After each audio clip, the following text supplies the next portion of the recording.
Good morning and welcome to another episode of the Grunge Bible Podcast, episode 76. It's Monday again, so here we are in your ears, like always. And my name is Ethan Shalloway. I'm joined by Chris Salona. And Chris, how you doing today, man?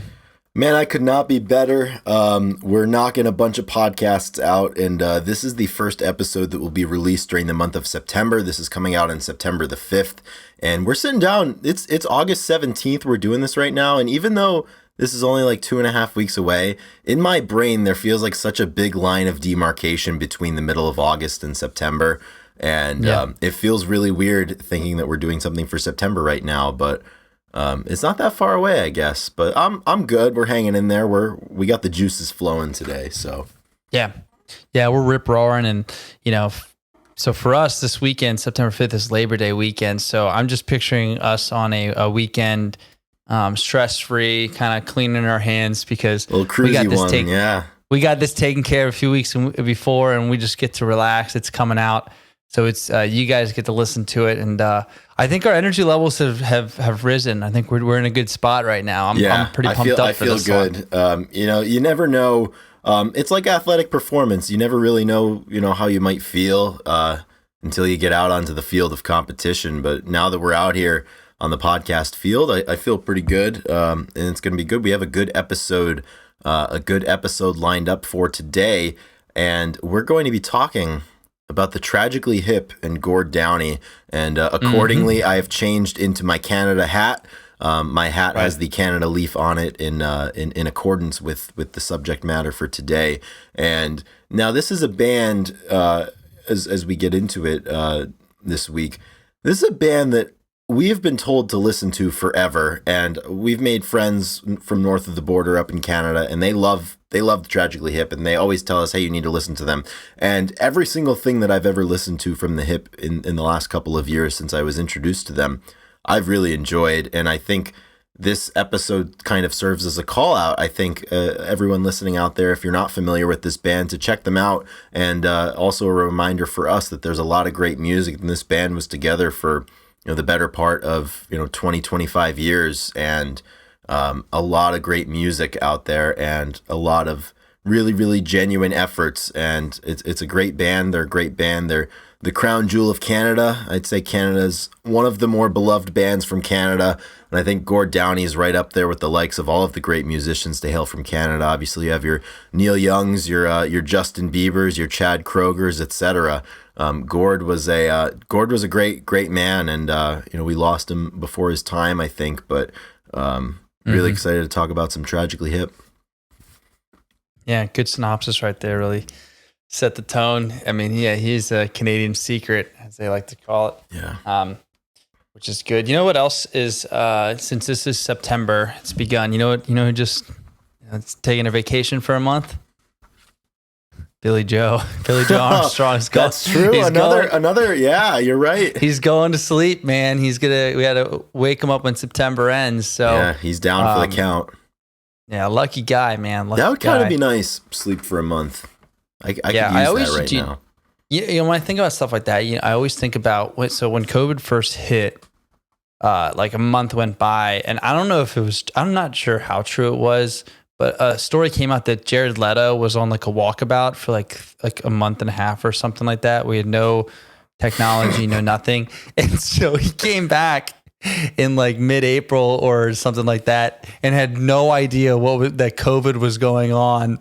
And it was like 4 to 6 weeks into it, and he left, came back, and he was like, "What the fuck is going on?" And the world had shut down. Yeah, and it's just such a Jared Leto story. 100%. Yeah, absolutely. And oh my gosh, there's another story like that. I don't know if you've heard this before. So back in 1945, during World War II, there was this Japanese soldier who got separated from his unit on an island, and shortly thereafter, the war ended. The United States, or Japan, surrendered to the United States. And so this Japanese soldier was isolated from the rest of his unit. And the war ended, so his unit went home. They decommissioned. They're out of the military because the war's over.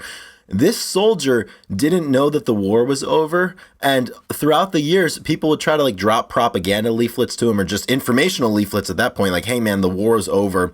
We know you're still out there. Like, come home. It's safe. And he thought that all of them were just like ruses by the enemy to get him to come and surrender. So this man subsistence survived for like 30 years, and he didn't come out until the 70s. And the only reason that he came out is by that point the Japanese government they were able to get in contact with his commanding officer from the war, and his commanding officer went into the jungle to find this guy and decommissioned him and said, hey, it's all over. But this man was out there for like 30 years fighting a non-existent enemy out in the jungle, out in the wilderness. So I feel that's like the nuclear version of the Jared Leto. But yeah, could you imagine? Oh my gosh, no, I don't even. I'd rather go to sleep for a month than, I mean, because he was in his late 50s by the time that he, came down from the mountain. That's crazy. That's just like the story that we were talking about before we got on. Our friend from college, he was taking the public transportation and fell asleep, and then all of a sudden he woke up to the bus driver going, "Hey man," he said, "Hey kid, it's over."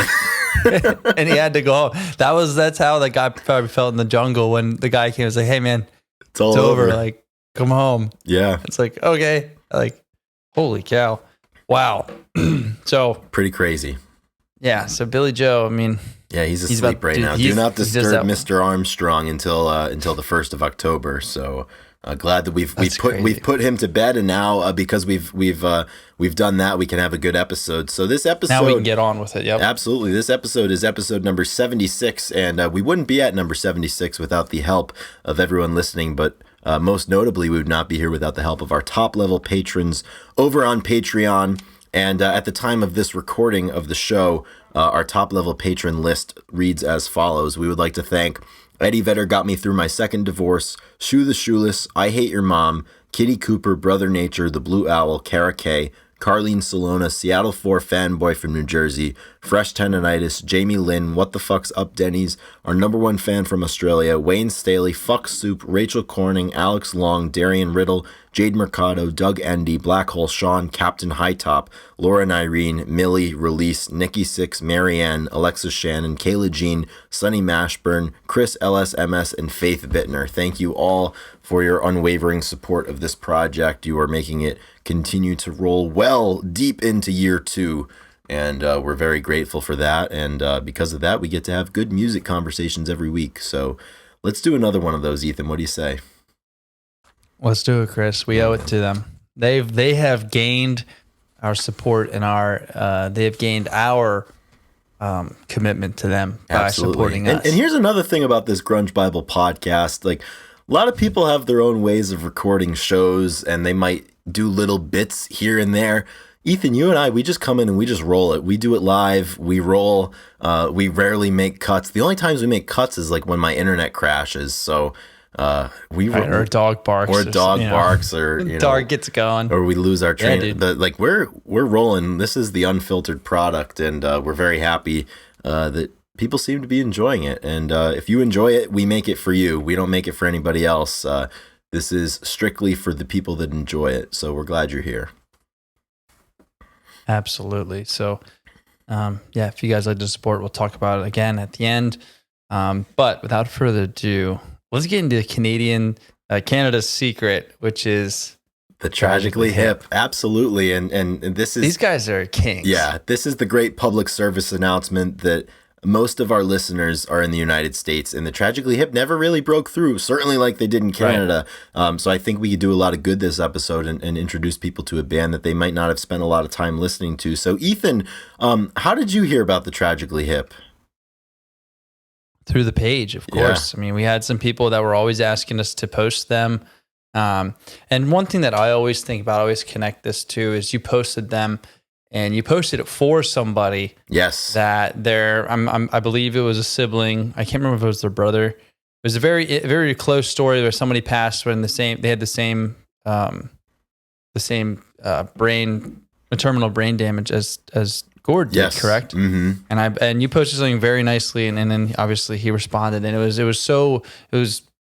just very touching. And Man, this might have been how close was it to his death? So Gord passed away in 2017, so it couldn't have been long after that, and we became aware of that. And I didn't really like, because when I first heard of them, he had passed. It had only been, so I had only heard of them, like 5 years ago or something like that. Right. So it was probably right around that same time, which is always sad when you get introduced to a band that the lead singer has passed away. And then when the lead singer is so much of the band. Right. And that's what Gord was to the band. And that was a really special post that you had. That's one of the posts out of the 7,000 that has been put up that always sticks. I always think about that one because those are the special ones. Yeah. And then, like I said, I come to a band and then I hear that the lead singer is gone. But I mean, they were together for 32, 33 years.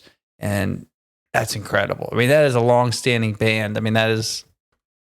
that's 5 years older than me, right? I mean, that's so long to be playing music. And they, like you said before, like they'd still be playing now if he was going. Yeah. Because that's what they did. I absolutely agree. And same origin story that you have throughout the page. I think sometime maybe late 2016, early 17. It might have been 2016 during their last tour, which concluded in 2016. That people had reached out to us about them and told us that we should really get into them. And we've made some friends through the page that live in Canada, and certainly the visibility and the prowess is much more well known, of the Tragically Hip to the people in Canada, obviously. And it was one of those things that I remember listening for the first time and really, really enjoying it. And it seems like the more you learn about a band like the Tragically Hip, for me, growing up in the States, the way I understand Pearl Jam to be, in the sense that their shows and their fandom at this point, 30 years down the road, seems like such a communal thing and such a collective healing thing. That's what I feel like the Hip were for so many people. Yep. They were Canada's band. They were, Gord Downie was it was Canada's friend, Canada's father, Canada's brother, Canada's son, because their career lasted for so long. I mean, 84 to 2017 when Gord passed away. It just seems like that kind of band that's like, it's more than the music, and you hold them closer than the reasons that you hold them closer, more than the reasons why your favorite song is your favorite song. Like it just means more than that. And I gather that from their music, and I don't even know where I would place their music and how I would kind of categorize it as. But what are your thoughts on that? But they're just a great rock band.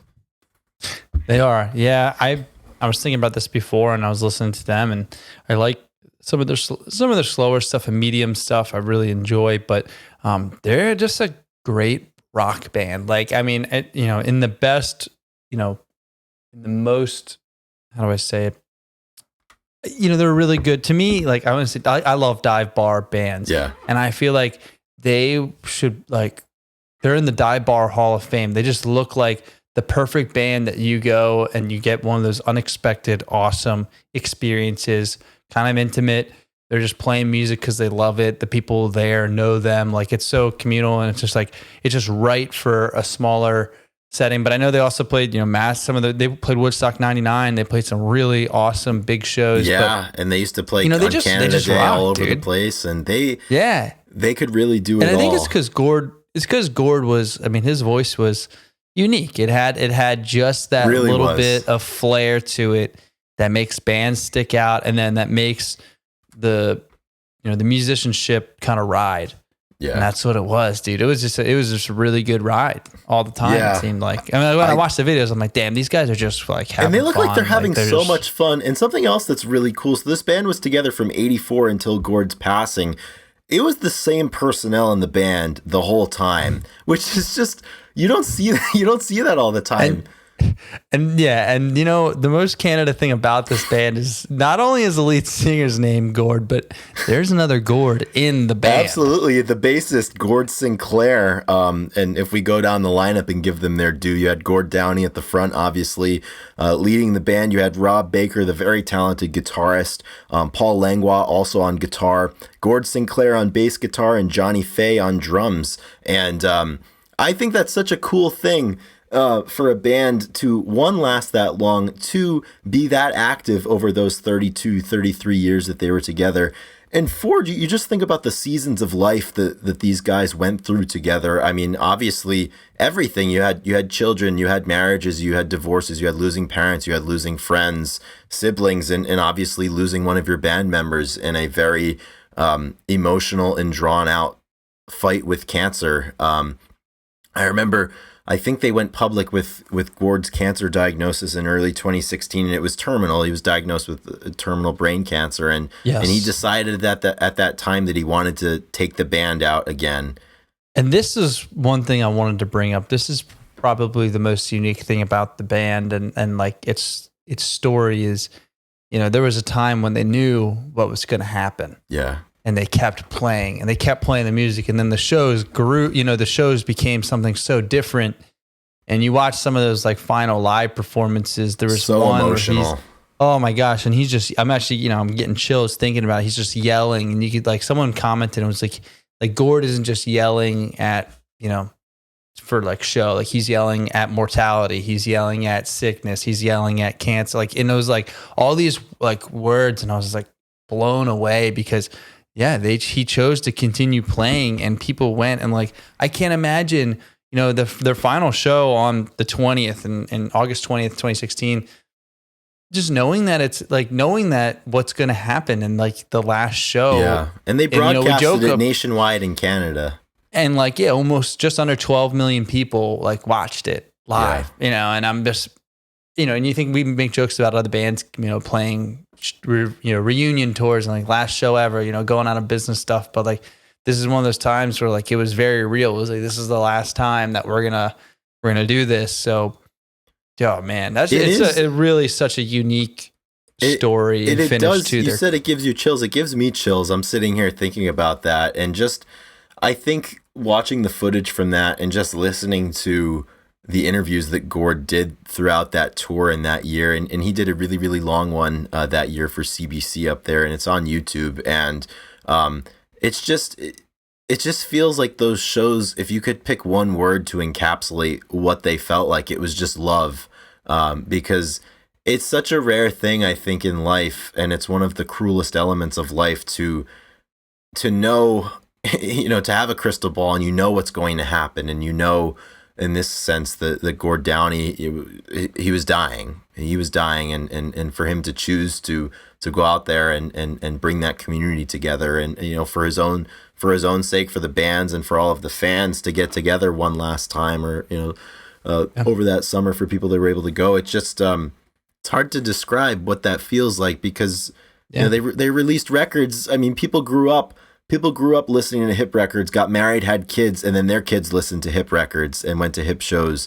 And you really feel that, throughout their catalog and all of their songs. I think they've taken such a special place in the hearts of people that are fans of them. And even for me, I mean, I did not hear about them until Gord was, he was at the end of his life when I had heard about who they were. And their songs have a place in my life for different points of my life, that I can hear a Hip song and I can remember something that was happening, just because it's the type of music that I think is so open to being made yours.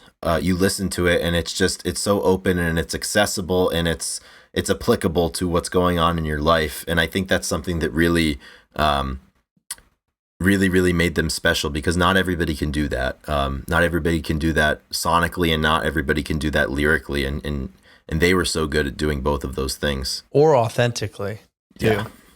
Like to do it in a way that, I mean, because like you said, he came back to make music because he loved it. And the band loved playing music, and that's who they were. And, that's what they wanted to do. And that's so cool. It really is super inspiring to think about. Yeah, absolutely. And just like you said, that they were massive in Canada, and that is really cool to think about. I really do, because sometimes you get caught in a small world view and thinking about your own, certainly here in the United States, country. I think in the United States, where we kind of grow up and we're implicitly and explicitly taught sometimes that, what happens here is all that matters. And you kind of forget sometimes that there's other. Well, making it big in the US. And they said that they were like, they wanted to make it big in, the US, but like, they did exactly what they were supposed to do. They played for the people that in their area, in their town. Yeah, And that's absolutely. just like very admirable. Yeah, I have to say, in terms of their music, if you've not heard of them, I am normally not a big fan of greatest hits compilation albums, but I think if you've not listened to the Hip, I think a great place to begin is the 2005 greatest hits album called Your Favorites.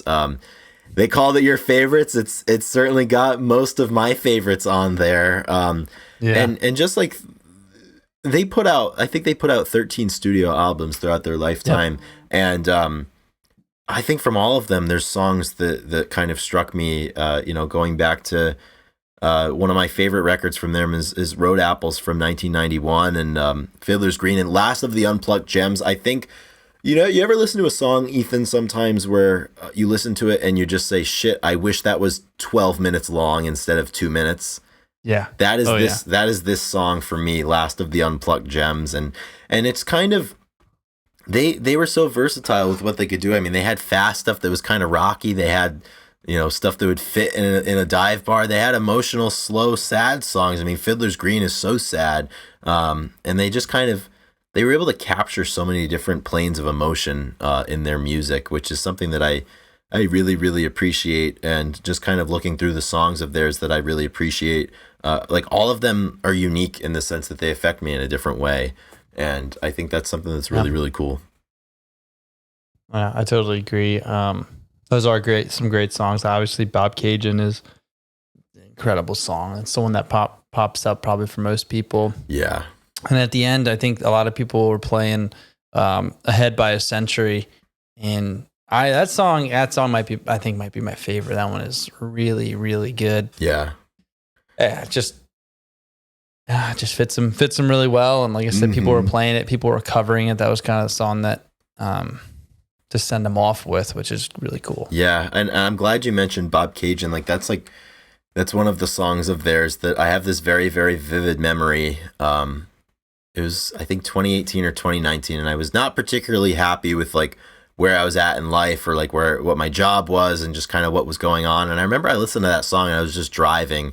I was living in the Midwest at the time, and that song kind of captures like such like a feeling of yearning in it. And I remember listening to it and listening to the lyrics and just how it sounded, and I was like, shit, like I need to, this is big, this is important, and I need to, look after myself and do the things that I want to do. And it helped me make some decisions at the time, believe it or not, which sounds silly listening to a song and kind of sorting things out. But I think that's the power that they had, and they were able to do that. And they had other songs that were absolute rockers. I mean, I think of Grace 2 and Gift Shop as just kind of like these big songs that sounded great at the big festivals. And, they were able to do that, and they were able to play something a lot quieter. And another song of theirs that I really appreciate is My Music at Work, which is the title track of their 2000 album. And it's just, they're such a unique band. And the 90s, there was so many good music acts in the 90s, and I think they really hit their stride in the 90s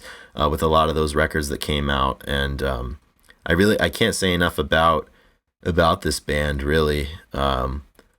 And it's one of those things that we talked about in the beginning. I find myself wanting to listen to them more because I've only scratched the surface. I've listened to, like you said, your favorites, and then, the ones that were recommended. But I kind of want to watch the live performances of these guys. Like that's kind of where I want to go and see, because another thing that he did that I really like was the way that he talked while the music was going on, and like how he'd interact during it, and he would speak with such tenor, like it was very welcoming, and he had good things to say. So I kind of want to go and listen to some of those live performances and see what they have for me, and see what they have and what I can take away, because it's kind of uncovered in a way, and that's pretty exciting because.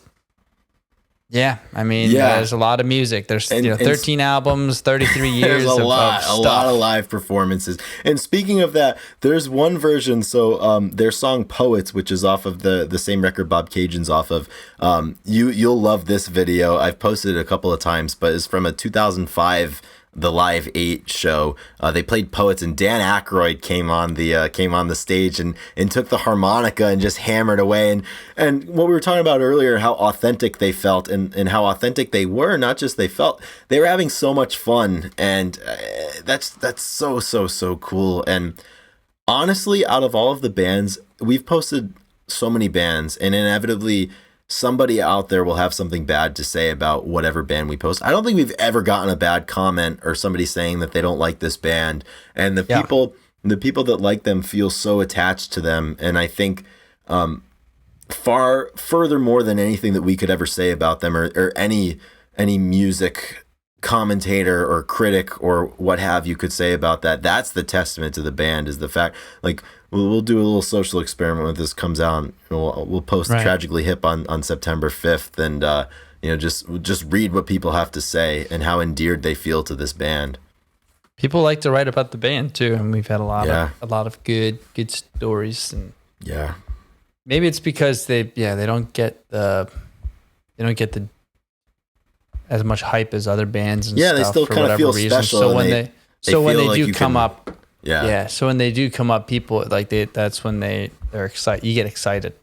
Yeah. Because they don't have those conversations as much as we've had the unplugged ones and the Pink Pop conversations. Right. Exactly. Yeah. This is an important area, and this is like that weird space of the show and the weird space of the page where it challenges us sometimes to post bands and to talk about bands that we don't have the encyclopedic knowledge that we do of a Pearl Jam or something, or a Soundgarden. And and that's one of my favorite things about this show that we do, because it's really just kind of like it's a timeline, and it's a process, and it's a community where I think we can all learn together.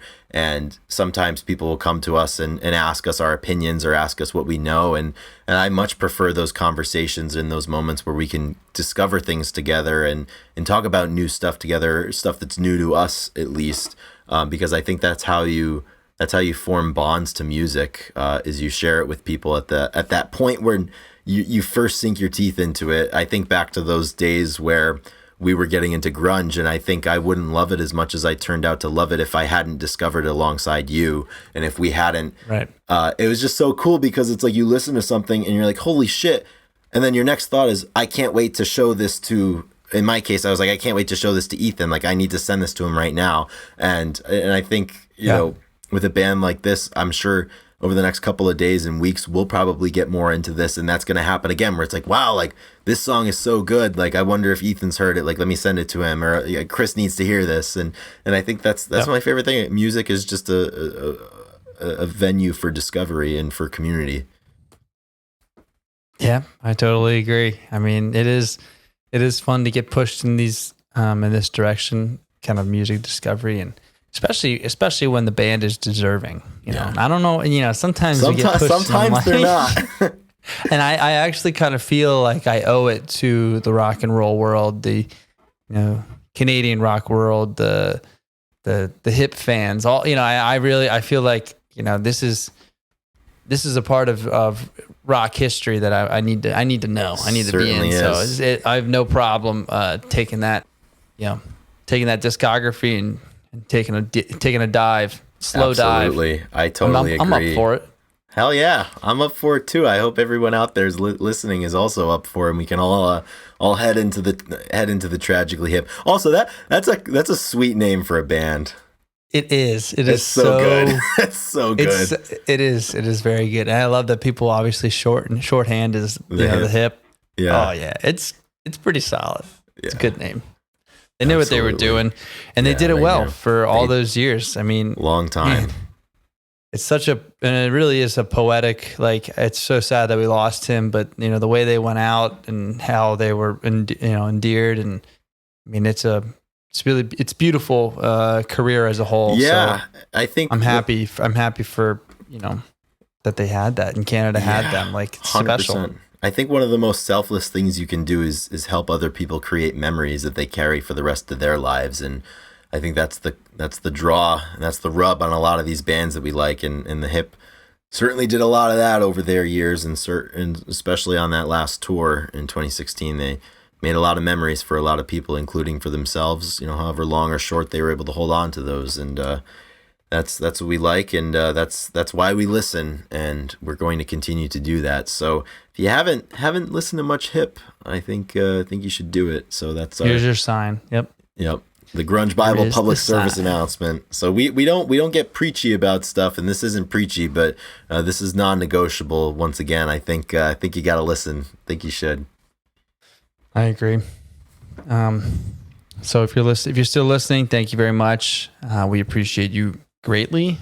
Shout out to Drew McFadden, our producer. He does an excellent job every week. Keeps us honest in everything we do. So we're thankful to have him along our side. And Chris, I'd like to say thank you to you. You're doing an awesome job over there in Rhode Island. We're doing great. We're doing our best, and I hope you guys out there can see and can appreciate what we do. Sometimes it's not easy. Sometimes it's harder than other times, and lately it's been a little hard. So I hope luckily the hip gave me some energy today. Yeah, 100%.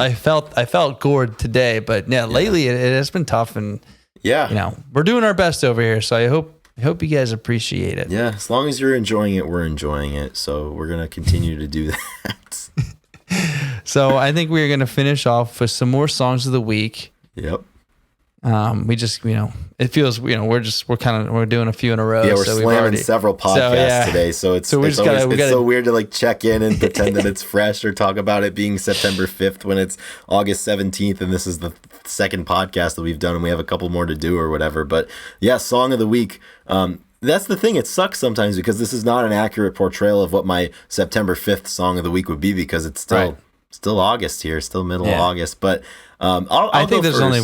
Yeah. Okay, I'll just go ahead. Yeah, in the spirit of the episode, I do pick the last of the Unplucked Gems by the Tragically Hip. Nice. I love the lyrics, and there's so few lyrics in it, but it's almost like shoegaze without being shoegazy. It just feels like super airy, but I love the lyrics. It's hard to say it's sad but true. I'm kind of dumb, and so are you.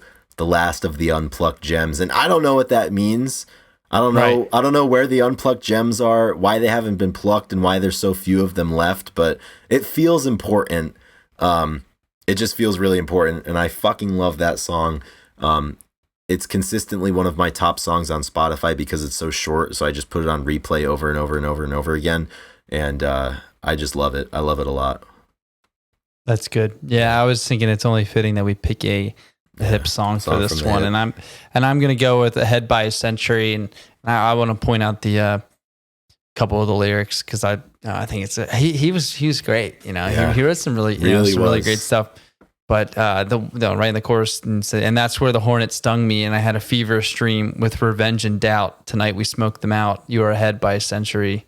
And it goes on, but man, it's a good song, and it's yeah, I mean, it is worth the listen. So I just, one more thing. I just love the flair that he has in his voice is really great. It's just enough. It's just enough. He's from Canada.